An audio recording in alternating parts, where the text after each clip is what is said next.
மின்மினி தமிழர்களுக்காகவே வந்தாச்சு முதல் hyper local social media app. உடனே டவுன்லோட் பண்ணுங்க. நீங்க ஒரு தொகுதியில் ஒரு கட்சி தொடர்ந்து நின்றால் அந்த கட்சியில் அந்த தொகுதியில் இன்னொரு கட்சிக்கு வாய்ப்பு கிடைக்கும்.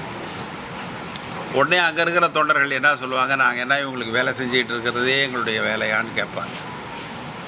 நீங்கள் இங்கே பாருங்கள், நல்லா காதில் வாங்கிங்க. அப்போ தான் இன்னொரு தாட்டி இந்த கேள்வியை கேட்க மாட்டீங்க. நீங்கள் இது தமிழ்நாட்டில் இருக்கிற எல்லா கட்சிகளுக்கும் பொருந்தும். அதிமுகவோட கூட்டில் இருந்தாலும் பொருந்தும், திமுகவோட கூட்டில் இருந்தாலும் பொருந்தும். இப்போ என் காங்கிரஸ் கட்சியிலையும் பேசுவாங்க, ஏன் எங்களுக்கு இது சென்னையில் ஒன்று வாங்கி கொடுக்கக்கூடாதா, நீங்கள் சென்னை என்ன திமுகவுக்கே தான் கொடுத்துடணுமான்னு என்கிட்டயே பல பேர் கேட்டாங்க. நான் சொன்னேன், எப்பா கேட்குறேன், உனக்காக நான் கேட்குறேன், கவலைப்படாத. அதனால் இது இயல்பு, இதெல்லாம் ஒரு பெரிய பிரச்சனை இல்லை. ஒவ்வொரு தொண்டனும், ஒவ்வொரு கட்சியில் இருக்கிற தொண்டனும் ஒரு எம்எல்ஏவாக ஆகணும், ஒரு எம்பி ஆகணும்னு ஆசைப்படுறதுல என்ன தப்பு இருக்குது? அதனால் அவங்க கேட்குறாங்க. எல்லா கட்சியிலும் சார் அவருக்கும் சீட்டு வேணும் சார். என்ன சார் நீங்கள் எல்லாருக்கும் எனக்கு சீட்டு வேணும், அவருக்கு வேணும், இவருக்கு வேணும், இவருக்கு வேணும். முடிஞ்சால் நீங்கள் கூட இதை ரிசைன் பண்ணிட்டு ஒரு சீட்டு கேட்பீங்க.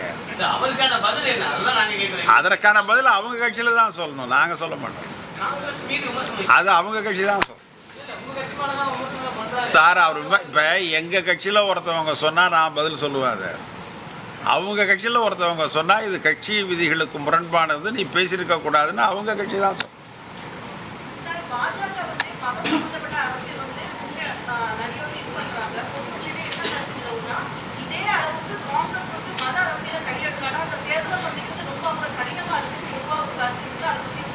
இல்லைம்மா, சரியாக காதில் விழலம்மா.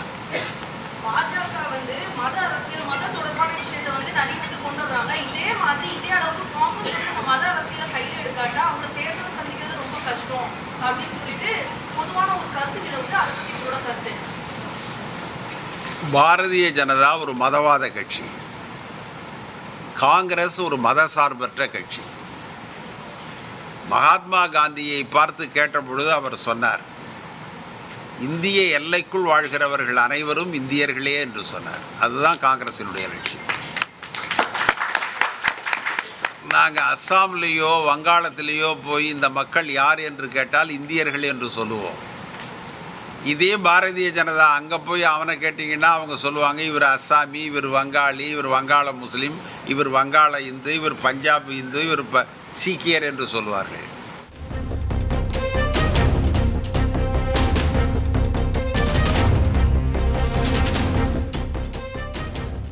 சென்னையில் திமுக மட்டும்தான் போட்டியிட வேண்டுமா, காங்கிரசுக்கு பெற்று தாருங்கள் என நிர்வாகிகள் வலியுறுத்தியதாகவும், சென்னையில் போட்டியிட வாய்ப்பு பெற்றுத் தருவதாக நிர்வாகிகளிடம் தெரிவித்துள்ளதாகவும் தமிழக காங்கிரஸ் தலைவர் KS அழகிரி தெரிவித்த செய்தியாளர்கள் சந்திப்பில் தெரிவித்த கருத்துக்களை பார்த்தோம். மின்மினி தமிழர்களுக்காகவே வந்தாச்சு முதல் hyper local social media app. உடனே டவுன்லோட் பண்ணுங்க.